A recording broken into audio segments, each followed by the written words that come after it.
Welcome to the Alcohol Free Lifestyle Podcast, where you learn to live a life of health, wealth, love, and happiness. Welcome to the show. Today we're going to be talking about neuroscience, how to use neuroscience to stop drinking alcohol in particular. And I am joined by a Brit by the name of Dr. Robb Kelly, who goes by Dr. Robb. And he is from the north of England in Manchester, but is currently based in San Antonio, Texas. And he is known as a recovery coach and a renowned addiction expert. He's been on the Doctor's TV show, amongst other US media programs, and he has a very unique and unconventional approach to what is known as addiction. Here at Alcohol Free Lifestyle, we also like to think that we have an unconventional and unique approach. So I'm thrilled to have Dr. Robb Kelly on the show with us today. Dr. Robb, great to have you with us, sir. Good to be here, James. It's going to be an amazing show, you can bet. Yes, sir. Tell us a little bit about you and your way or your path to helping people. Well, I used to suffer from alcoholism and drug addiction, and nobody knew or could help me back in the late 80s. So I kind of lost everything: wife, kids, cars, houses, and become homeless. And nobody had any pointers or anything. They guys go to 12-step meetings, that's fine. But I stayed sick for a long time because there was no knowledge about alcoholism or addiction back in the day. So when I finally got off the streets, I decided to spend the rest of my life finding out what's going on in their head, because there was something going on where, I put alcohol before my children, before my wife, and on two occasions I died. So before my life. Um, so I knew it wasn't a choice. The choice had been taken away. I just knew that because of what I personally been through. So I spent the last 25 years delving into the neuroscience, study the mind, the brain, the subconscious mind, and find out exactly what's going on. And the results were astonishing. Uh, we always say this, alcohol has 1% to do with alcoholism. Everybody thinks if I can just stop drinking, everything will be fine. And that's not the case. It's far from the case. And the other thing we studied over the years was, people throw the alcoholic tag around, or Jimmy around the corner drinks every day is an alcoholic. That's not true. Alcoholism is the only self diagnosed illness in the world. 10 DUIs do not make you an alcoholic and stuff like that. So that's what we do today. 5 offices around the world. We're a multi-million-dollar company, and we get people well and bring families together. That's the other big thing, the families. People seem to miss out on this journey. I was surprised recently to learn that the term alcoholic and alcoholism is no longer used in the medical community. In fact, alcohol use disorder is now the terminology that's used. And to your point, I think, when you said that alcoholism is the only self-diagnosed, uh, self-diagnosed what? What's the word after that? Self-diagnosed illness Illness, or yes. illness? Yeah. Is that your understanding as well? Like just to maybe explain, because in my view, the way I read that, there are millions of people mistakenly walking around the world calling themselves an alcoholic when maybe they just have a temporary challenge with alcohol and they're not actually an alcoholic. So you talk to that point? Through my travels around the world, I used to speak on behalf of AA and loved it. But what I found with the meetings I've been to over the last 30 years, I could make this bold statement that 90% of people that in an AA room, any one time, anywhere in the world, are not the real alcoholic. They've been sent there by the judge, they've been sent there by the wife or the friends or whatever it is, they've been sent there. And what happens is those guys can go to the first meeting and never drink again. If you can go to a meeting and sit around with a bunch of guys and never drink again without looking at the book or doing the work, you are not an alcoholic, guys. And this is a sole point of mine because we get non-alcoholics, and of course the only I think it is the only desire something to stop drinking. You can come in, that's fine, but the lack of information inside them rooms is crazy. So when we found out that alcoholics are born and drug addicts are made, that kind of freaked everybody out. So we've changed the. I've stopped going to AA like four years ago because the book is amazing. The book is way before its time, but the people in there are just, I can't deal with them anymore. So, it's just the understanding of what alcoholism really is. Because if me and you right now, James, went on the streets with a microphone and we ask 100 people what's alcoholism, 99.9% of them are going to say somebody who drinks too much alcohol. That's not the case. That's far from the case.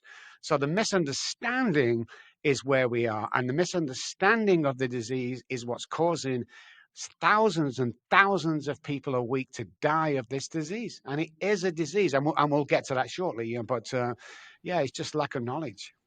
Mm. Do you yourself use now alcohol use disorder in terms of when you're talking about it? Or have you, if not, what do you use? What's the phraseology that you use? Well, we have obviously the mental wellness coming from the mental illness. So I think everybody wants to fly around the alcoholic tag, but once an alcoholic, always an alcoholic does not mean that you tag yourself and you introduce yourself all the time. It just means that three parts of your brain differ from any other human being alive. And that then three parts of the brain reset every 24 hours. See, 24 hours of time is not an AA thing. It goes way before that when, the early guys that study the mind find out that it reset every 24 hours. And the reason why it resets most of the time is the lack of oxygen during the sleep. So if you want to make the subconscious mind rule your day, lack of oxygen, is it? So straight out of sleep, nobody's ever woke up laughing. Reason? No oxygen. So we're at our lowest. So the subconscious brain is bull. It wakes us up in the morning. Unless we get rid of that and ignite the conscious brain, then you're going to have a bad day and probably relapse.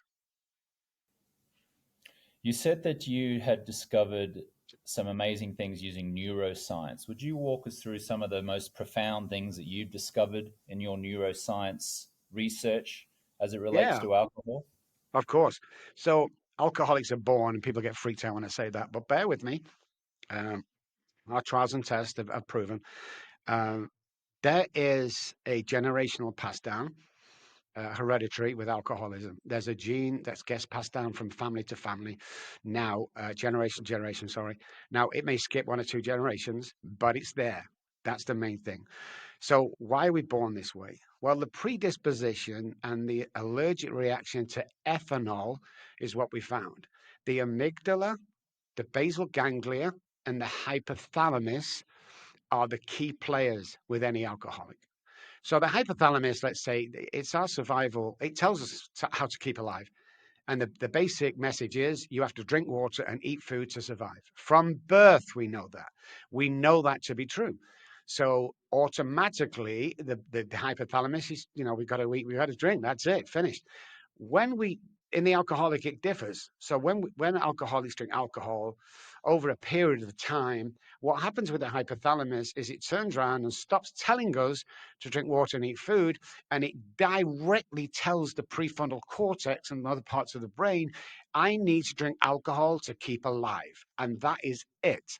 And that's why I could go days or weeks without food or water because my survival part of the brain is going, hey, you need to drink this to survive.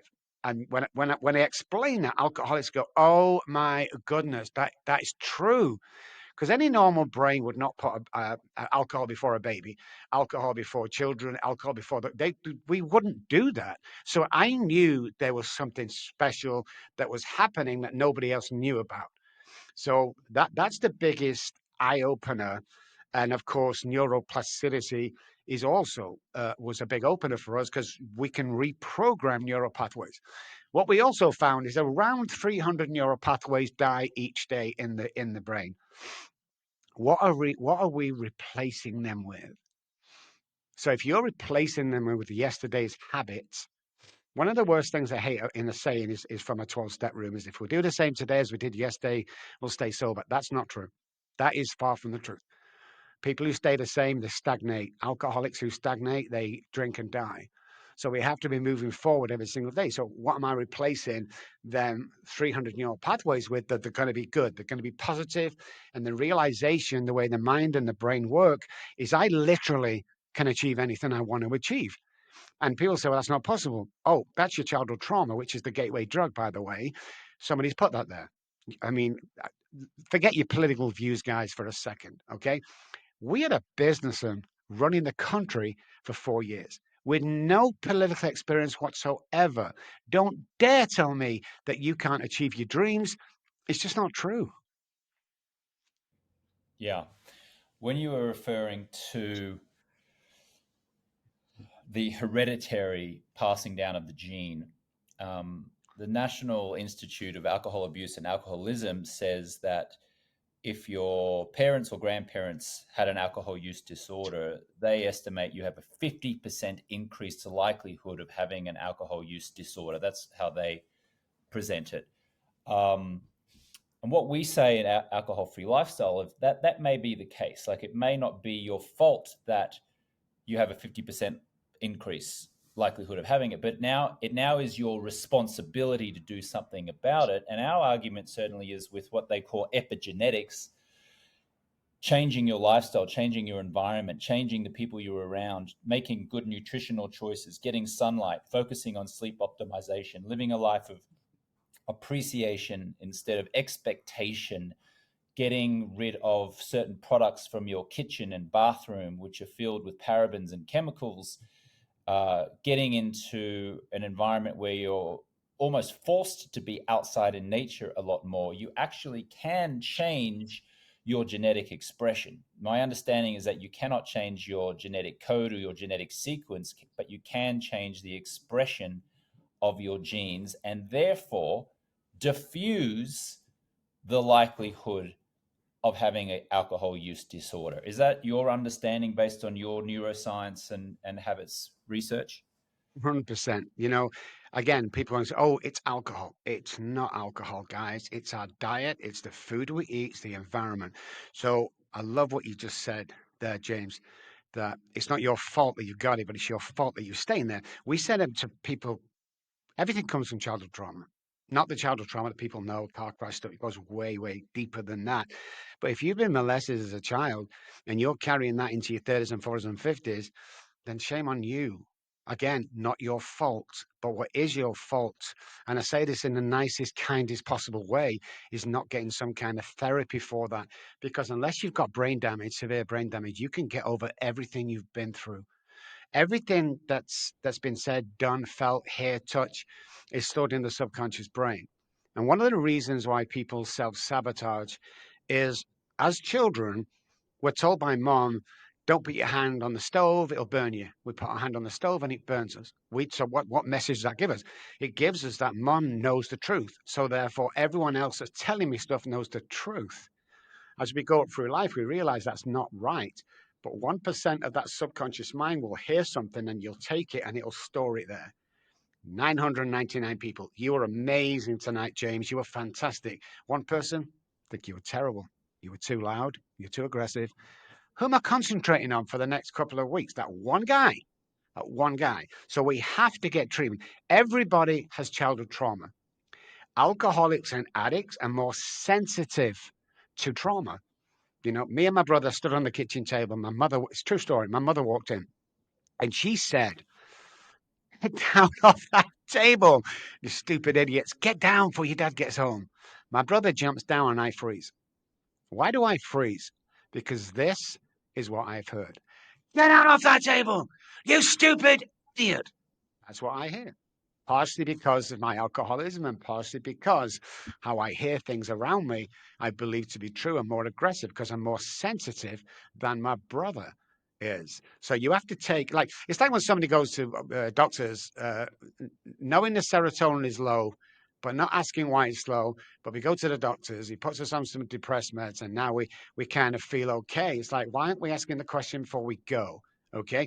Why are we not looking at our food sources? Why are we telling granny to stay inside and turn the fire up? Sitting down will kill you. And I know I'm bouncing it, guys, but listen, there's 4 oils that we need in life. You go to the supermarket, you spin it round, and we found all of this affects addiction. You find out how many rancid oils are in there, the sunflower oil, and you find out how much sugar. And it might say, like, I got a bar off the shelf that is 9 grams of protein and 0 sugar. I'm like, oh my goodness, this is great. When I look through the 27 ingredients there, and of the 27, 11, most human beings can't methylate. So when we can't methylate, it becomes an absence deficiency, and then that causes the illness. And three of them are not meant for human consumption. And this all ties into addiction. What do we need? Coconut oil, grass-fed butter, olive oil, avocado. That is it, guys. That's it. The rest of the stuff comes right back from Rockefeller, convincing everybody that oil was good to cook in. Yes, yes. I actually cook it with ghee, Yeah, yeah, GHE. ghee. Yeah, exactly. Yeah, Yeah. In yeah. fact, I'm looking through to my kitchen right now from where I'm recording this, and I'll tell you what I see, and you can put it through the test if you like, and tell me whether you think this is a tick or a red cross. I've got a dozen pasture raised eggs. Check. I've got ghee.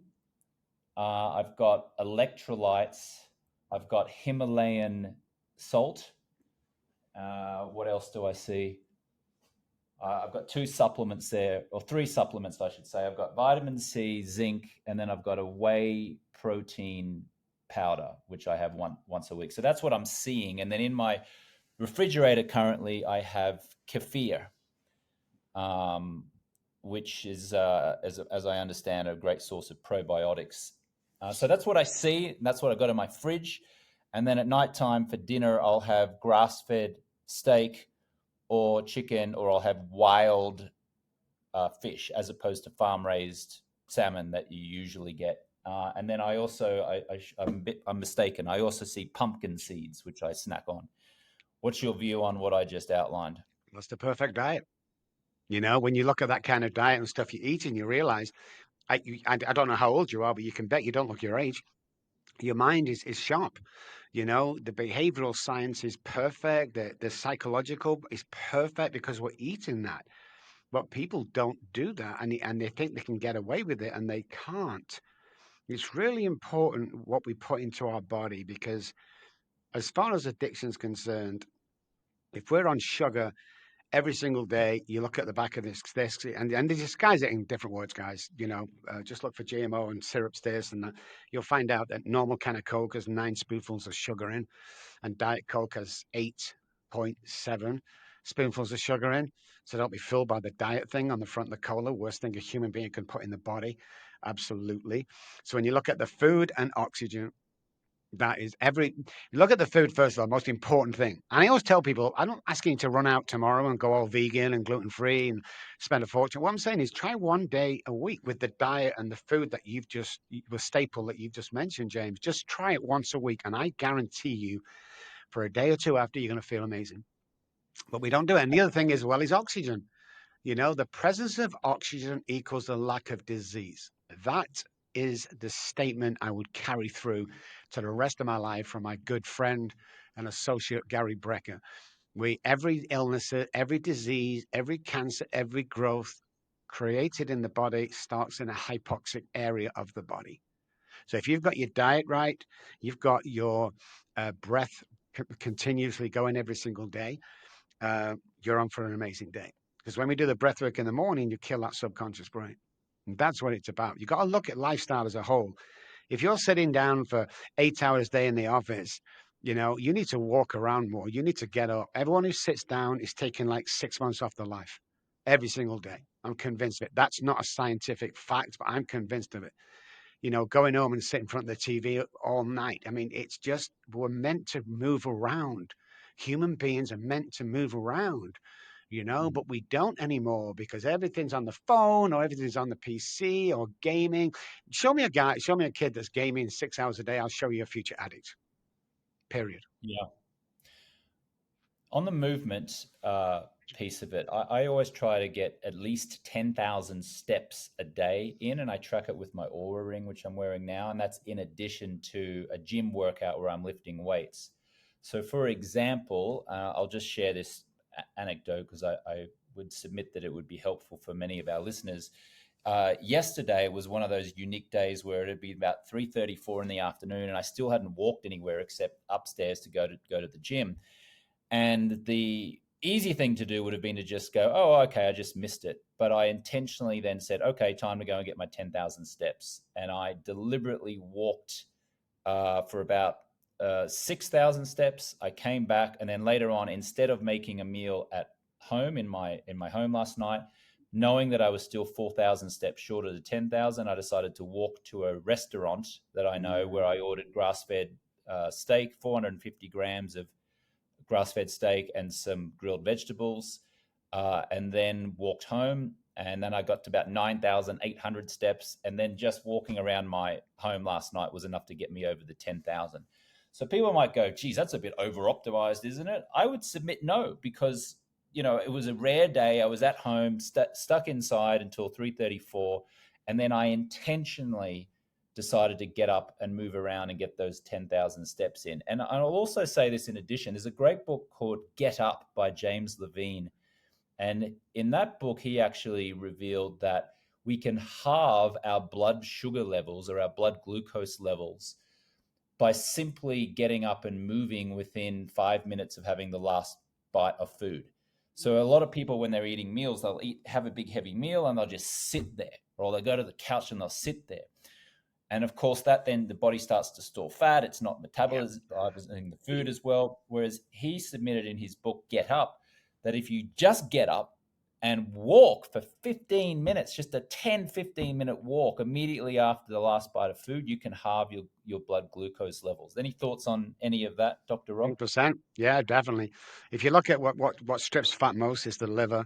So we look at the liver, um, where the liver takes the fat and can also disperse fat, but you got to be taking that methionine and acetone and stuff like that. But anything that's done movement wise after any meal, exactly, or half it. But that's not general knowledge. That's what makes me feel sad about United States of America and England and probably Canada and Australia is that is not common. Why is that not common knowledge? You know. So if I was to be asked a question is how do I get healthy tomorrow, Rob? The answer would be get the methylation gene, get the MTHFR gene, get tested for that, find out what you're deficient in, and then follow instructions. I mean, the government as a whole is not really bothered. When you get a health minister, I forget what state it's in, but they're weighing 310 pounds. You know, there's something wrong. Um, so somebody asked me once, about obesity and stuff like that, and it's out of control today. It really is out of control based on what we look at. So we've got to be careful. I mean, and this knowledge needs to become general knowledge. If you look at the diabetes website on the main page and you followed everything on that main page, you would get diabetes. You're, You you're look, talking about the US government yes, yes, recommendations of what to yes, consume to yes, avoid diabetes. You're submitting you would get diabetes. yes. Just go Yeah, and I have a look don't. after we've done this. I would love to pull it up now, and we'll have a look at it. And I'll ask you a question while you're pulling it up, if you like. Um, I I haven't have got just the thing to pull it up right now. no problems at all. I'm on my giant screen. No worries at all. I'm in alignment with you on what you shared there. And in fact, Mm, it's coming out now, increasingly so, that the food pyramid that the U.S. government suggested for years was completely wrong, yeah, inverted, and is probably responsible for more public health crises in the United States today than yeah, anything combined. And yet, people, in my view, are just looking at the wrong things. Like they're focused on all the wrong yes, things. And this obsession with eating grains and wheats and breads and all this, it's absolutely preposterous. it is. We think it's the norm as well. I often get calls from mothers whose young kids are acting up at school, can't keep still at the back. They've been put at the back of the class, da da da da. And I always ask them one question, and James, you'll be aghast with the answer. 'Cause it's always the same. Well, we get up in the morning and we, have breakfast cereal. What do you have? Well, Lucky Charms. Okay. Banned in every other country available apart from the US. What else do you give them? I give them a Pop Tart on the way out. Okay, so you've loaded this kid with bad crap and sugar. Okay. And then you send him off to school and expect him to sit there all day long listening to the teachers. It's not going to happen. It's like the oatmeal and the porridge. What? That that for Yes. horses? Why are we eating that? It's just cardboard. It doesn't do anything for us. Eggs are bad for you, and all this crap that comes out. It's just this week it's don't eat this, then it's don't eat that. I mean, it's just get knowledgeable about what your body needs. Get knowledgeable about what you can methylate and what you can't methylate. Period. And your life not only be extended, but the brain will act 50% than it is now. The fatigue will drop by 50%. Everything will become clearer and you will be happier. So there's four chemicals in the brain that need to happen every day: dopamine, oxytocin, serotonin, endorphins. We need them chemicals every day in the brain. Okay, that's easy. Got them. Four. Not many people know that dopamine and serotonin is created in the gut. So unless you're eating properly or almost properly, them two chemicals are not going to be created and you're always going to be depressed. Everybody I see outside what we do and we've treated are probably around 40 to 60% of their capability and capacity in this world. Mm, The guys that know what's going on, they're up there 90 to 100. They're the mm, guys running Apple and all that stuff. They're switched on. It's like, I only deal with A-list celebrities right now. My staff, we deal with everybody, but the Rolling Stones is a fine example. Oh, they drink, they smoke, da da da. If you think at the age of 80 something that they're drinking copious amounts of alcohol and eating McDonald's every night, you've got to be insane with that thinking. They are so good at what they eat. They very rarely drink. Three of them have been sober for years and years and years, but they carry this image on. Goes back to the food source. And if you trace your food source back, most of it you'll be shocked at. mm. I had a guest on the podcast recently by the name of Julia Ross. I'm not sure if you're familiar with her, but she's written some books called The Diet Cure, The Mood Cure, and The Craving Cure. And she has worked in the recovery space for 30 years. Mm. I used to run rehab, has consulted the rehab centers, etc. And she put forward 5 amino acids that, in her view, if we humans just concentrated on getting those amino acids into us, we could actually destroy all of our cravings for alcohol. So let me put them to you right now, Dr. Robin. Maybe you could tell me what you feel about them. She said tyrosine was the first one, helps the neurotransmitters for focus. The second one was GABA, obviously helps calm and relax people. The third was DPA or DLPA, which helps to retain natural endorphin levels. The fourth one was glutamine, which supplies glucose to the brain neurotransmitters. And the last one was tryptophan, or otherwise known as 5-HTP, which helps serotonin levels. And her view was if we supplemented with those, in addition to eating animal protein, like clean grass-fed or wild animal Mm. protein, then we would destroy most, if not all, cravings. What's your view on that?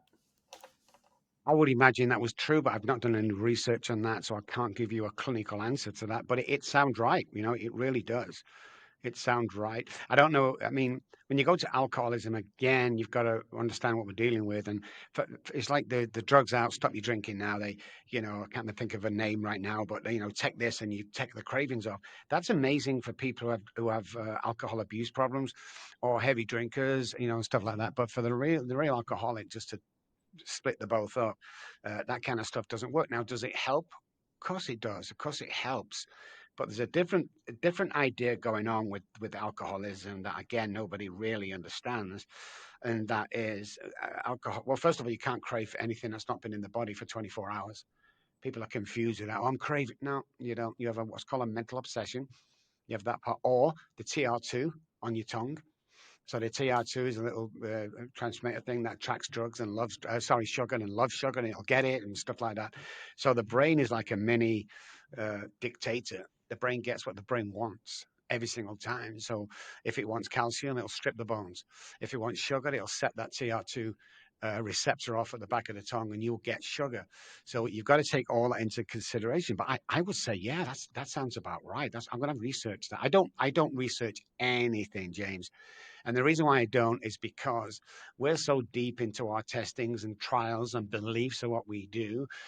We don't want to get infected by anybody else, out there that's telling you that Alcoholism is just alcohol, and we've done this and we tried that. It goes way beyond that.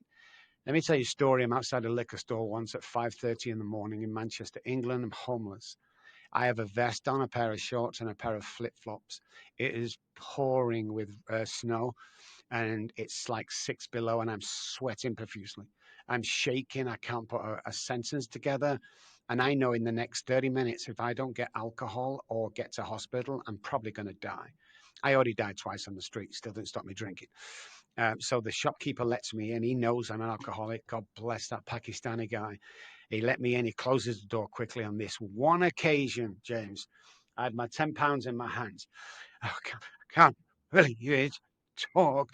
And I struggled over to the counter and I put my £10 on the counter and he put the bottle of vodka on the counter. And for whatever reason, I believe in God, but for whatever reason, this is what happened to me. Headache stopped, shivers stopped, sweating stopped, mood changed into the happiest mood I've ever been in weeks because I held the bottle. Not even opened it, by the way. I held it. And it was right there I realized that everybody who knows anything about alcoholism is wrong. They mash it with drug addiction. It's wrong. It's not how it goes down, guys. And that's the problem I find today is people are relapsing, relapsing, relapsing because they're concentrating if I can just put the alcohol away and not touch it. And it's like, no, no, it doesn't work like that, guys. So I piss a lot of people off when I do conferences. And at the end of the conference, they kind of go, oh, maybe he's got a point. Oh, my goodness. So we're trying to change the whole thing on alcoholism and addiction. Addiction is addictive personality. Mm. If you're taking drugs and you shouldn't be, stop. The hypothalamus is not telling you to take drugs. It's a cycle that you're in.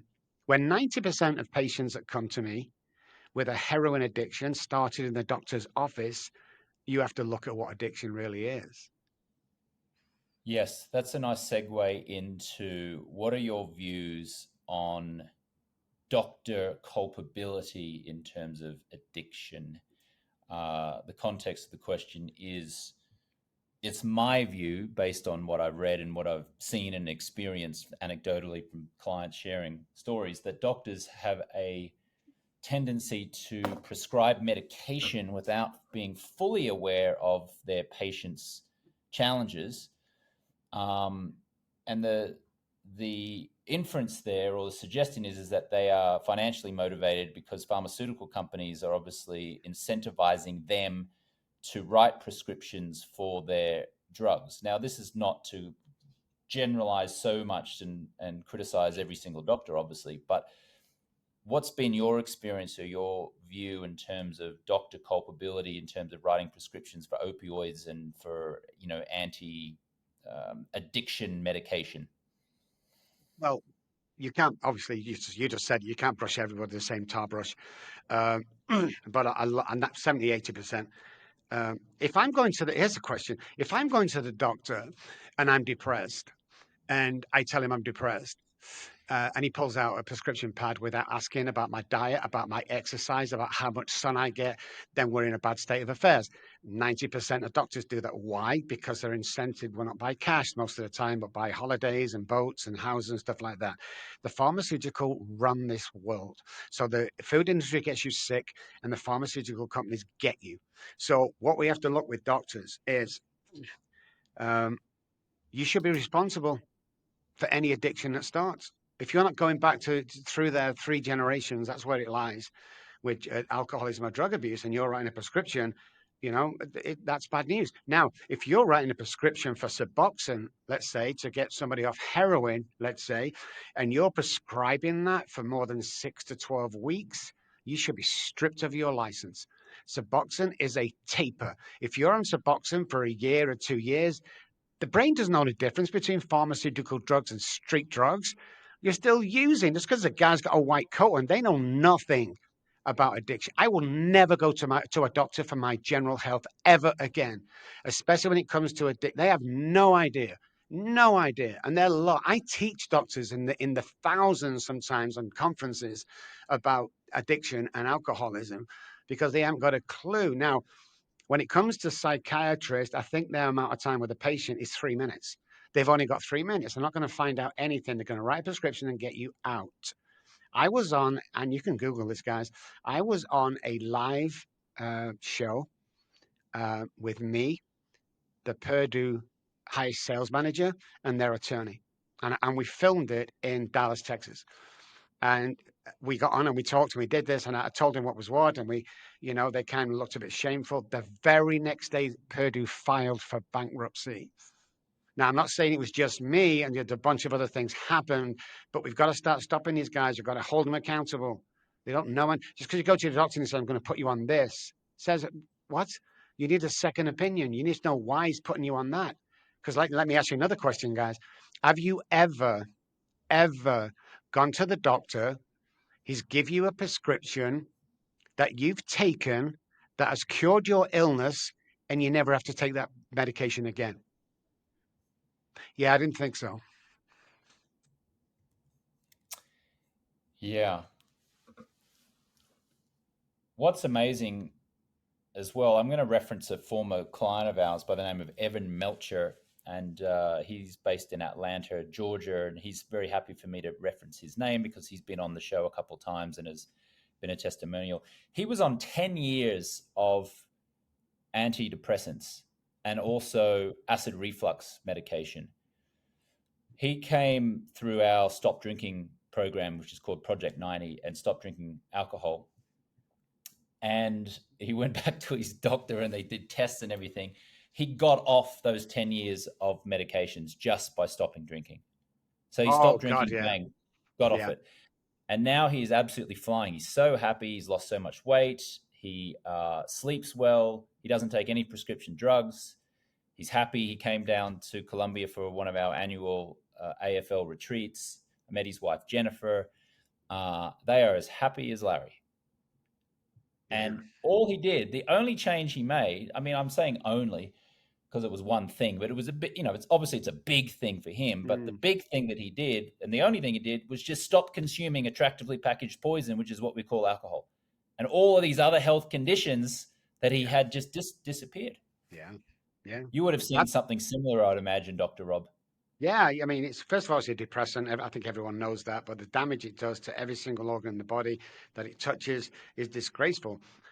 I mean, you get a guy people come to me and they go, "Hey, I've been on this medication for depression for like 6 years."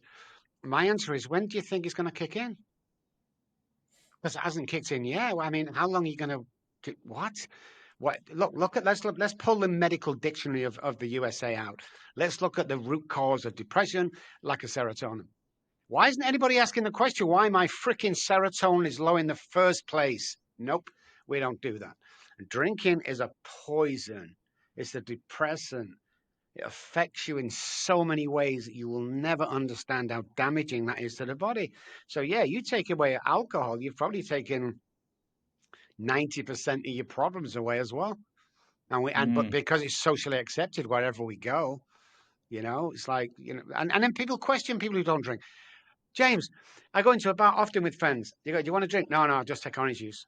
Orange juice? Yeah, I don't drink. You don't drink? Why?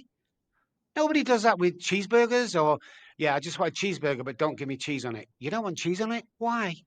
Was under so much pressure. It's like, who gives a crap why? I'm not drinking. I want you make up any excuse you want, but it's so accessible, it's legal, and it's so part of our society. It's like, well, I'm leaving and going for a drink after work. I mean, it's something has to change, but there's so much tax and so much money to be earned off alcohol, and nobody's going to touch that. And even if it's dead, it won't solve the problem.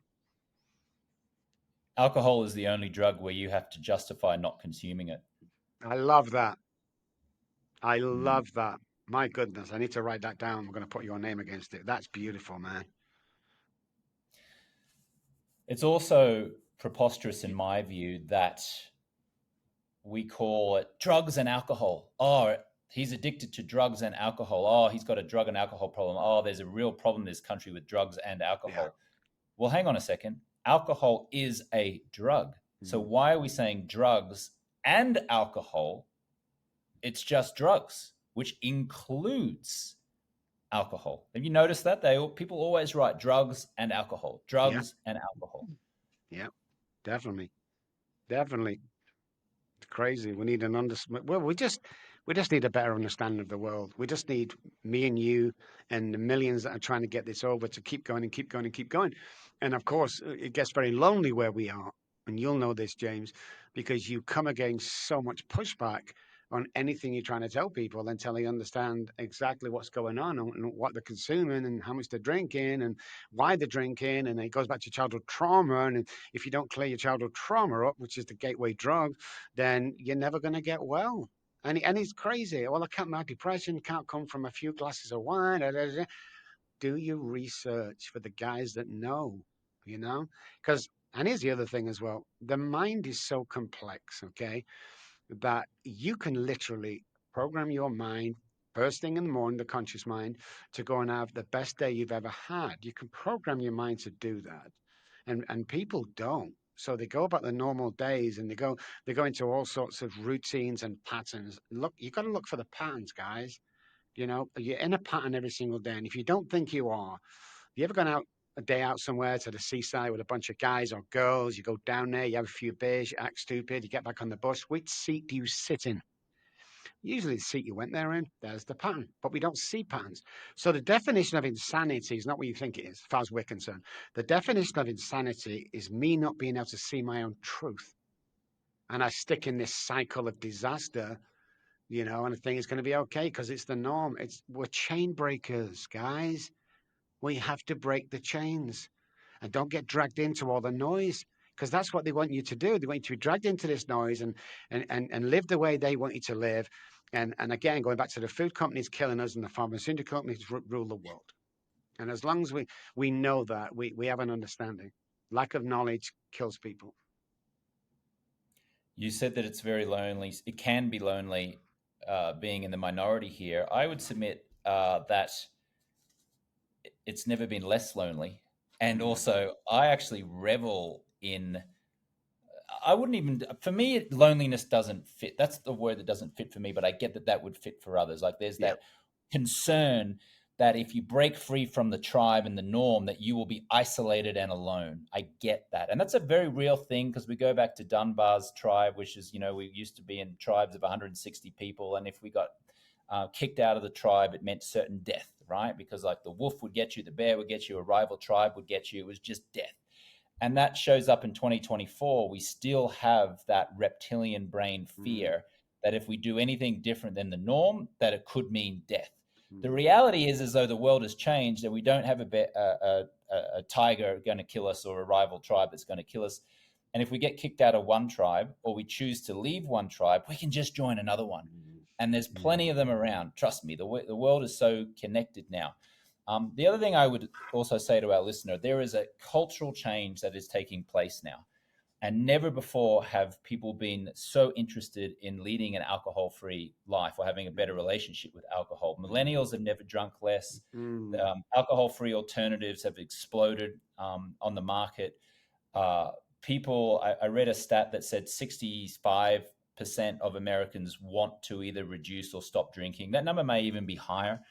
Um, so there is a sea change happening. And I also revel in the fact that I'm in the minority. Like I me don't too. look at that as go, oh, I'm lonely, I'm isolated, oh, I'm going against the norm. I'm like, yes, I Mm, get to go against the norm. So I mm, just say that to encourage a listener, if that is your concern, try doing what I refer to as the flipperoonie and just changing the mindset, which is, yes, I am a pioneer. I am at mm, the forefront of cultural change here. And mm. that might give you an empowering feeling as opposed to a fear based feeling. What's your view, Dr. Rob? I agree, man. I agree. When I say lonely, I'm talking about them podcasters who start, they're not getting anywhere. They got 2 followers, they're doing it for a year, they got 3 followers. I talk about them guys, but like me and you guys, no. And of course not, we're pioneers.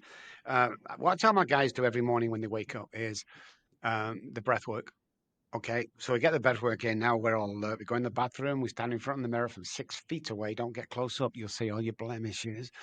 Because we think when we see our blemishes, that's how people see us out there. And when's the last time you went for a meeting and, hey, Johnny, good to see you? Nobody does that.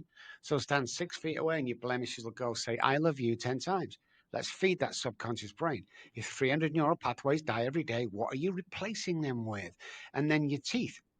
Let's change up some neural pathways. Right hand for a week, left hand for a week, right hand for a week, left hand. That's all you need to do it for a month. You're changing patterns. If you go to work one way and go another way, if you get gas after, just change it. Anything that reroutes a pattern, self-sabotage neural pathway is good. And there are billions in the head, don't get me wrong. But the problem with depression, alcoholism, all that stuff is there's more self-sabotaging neural pathways in the brain than there are good neural pathways. So it's about changing that and rerouting them and repatterning them and knowing quite well that we are pioneers. I never tell one of my guys to go, I want to build a business. I go, no, you don't. You want to build an empire. Anyone can have a business card and a website, big freaking deal. Start an empire. I've done it from homelessness. I've done it twice from homelessness. When my second marriage split up, I gave her everything and started again 10 years ago. Anything is possible that you think is possible. If you think you can do it, you're right. If you think you can't do it, you're right. Either way, you're right, you know? And quantum physics backs this up. Let's say, can you imagine a basketball court, guys? And imagine 10 of you on that court. So there's 10 Robb Kellys on that court. I can see them now. I've never played basketball, but where would I want to be? I want to be over near the goal. So I get the ball, I bang it in the net. I'm the hero of the game. Here's the question. How do I get there? Here's the answer. You walk over and you take that position. You don't beg for it. You don't crawl for it. You walk over and take it. You visualized it. Walk over and take it. And people don't think it's that. It really is that easy. If you're in a work and oh God, it's Monday and hump day and tea, get another job. If you're going on to fighting a wife or husband, get another wife or husband. Well, Dr. Rob, it really isn't that. It really is that easy. Stop living in this limited belief and core belief that your childhood Trump, you'll never do this and you'll never amount to it. Says who? That's my answer and question to everybody. Well, you can't come over here and be on a program that has 18 million. Says who? You can't be the highest paid doctor in tech. Says who? Stop listening to the noise around you because you'll get dragged back into that cesspit of a world where people want. Nobody likes people like me and you, James. Nobody likes people that pulls away from the norm. Nobody likes it. I'm the same as you. I thrive in it. You should see what I have on today. I have like 90 stupid paint on my jeans. I wear stupid glasses. I drive an extortionately crazy. I don't care. I'm leading the way for other people. I'm 63, but inside my head, I'm 23. So stop putting the brakes on your imagination, guys. I've just lost 157 pounds over the last 18 months. I'm living that dream instead of dreaming that living. And you need to know this, guys, and stop sitting in that pattern and sitting in my homelessness where I lost my children was the worst thing at the time that could ever happen. The way they took him off me, when the last thing my 3-year-old daughter says was, Daddy, Daddy, please stop drinking. When that ripped my freaking heart out, if I can recover from that, so can you. But looking back now, people come in and go, Dr. Rob, you don't understand, man. My children just been taken, check. You don't understand it, check. Yep, check. So now it becomes my greatest asset. And I always say my homelessness and what I went through is like a semester at Harvard University. Because 4 years ago, I got my eldest child back. And 6 weeks ago, my youngest child, after 30 years, got in contact with me. My eldest child now works for me as a therapist as my lead therapist in my Manchester office. Everything is possible. Stop putting that brakes and limited belief because you'll sit there and do you know what, guys? We don't have time. Everyone thinks they got time. We don't have time. Mom's waving the kids off to kindergarten. Next minute, I'm waving them off to. We don't have time. So buy that house, get that job, start that empire, date that girl, but do it today. Boom, baby. That's what I'm talking about. Well said, Dr. Rob. You've clearly made your mess your message. So well played, sir. Where can our listeners find more about you, Dr. Rob? Well, if you're listening, I spell my name with 2 B's, ROBBKELLY.com is the website. Dr. Robb Kelly in any search engine will come up. I never sell my services here or anything like that, but there's a great book out there. If you find it, don't buy it off Amazon. Send me a message. I'll sign it. I'll ship it free of charge, and you can have it free of charge. on one condition: you pass it on to somebody else that may benefit after you've read it. Thank you so much, Dr. Robb. I appreciate you sharing your guidance and expertise with us, and keep doing what you're doing. Thank you, sir. Thank you, James.